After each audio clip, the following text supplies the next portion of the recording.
அன்னைக்கு ஒரு நாள் நானும் மாமாவும் காலை நேரத்தில் காமராஜ் அண்ணன் கடைக்கு தோசை சாப்பிட போயிருந்தோம். போயிட்டு 2 தோசை வந்து ஆர்டர் பண்ணியிருந்தோம். அண்ணன் மாதிரி என்ன தோசை வேணும் அப்படின்னு கேட்டிருந்தாரு. என்னது தோசையில் இவ்வளோ வெரைட்டியா அப்படிங்கிற மாதிரி நாங்கள் ஆச்சரியப்பட்டுட்டோம் அண்ணன் சொன்னதை கேட்டு.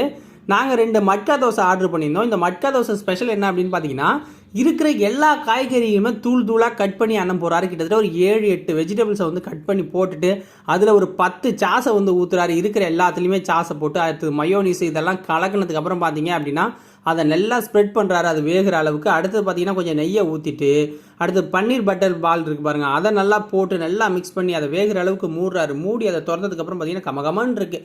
அதுக்கப்புறம் நல்லா க்ரஷரை வச்சு நல்லா க்ரஷ் பண்ணி அதை ஒரு பிளேட்டில் வந்து போட்டுக்கிட்டு இந்த தோசை அதுக்கு நல்லா முருகலாக அதுக்குள்ளே வந்துடுது. அதை அப்படியே சுருட்டி ஒரு பானையில் வச்சு நமக்கு வந்து கொடுக்குறாங்க. இதுக்கு 3 விதமான சட்னி, அந்த சால்னா மாதிரி அந்த குருமா இருக்குது. வேறு லெவல் அல்டிமேட் டேஸ்ட்டு. நானும் மாமாவும் 4 நாள் சாப்பிட்டவங்க, செம டேஸ்ட்டு. ஒரு தோசையோட விலை 10 ரூபா தாங்க.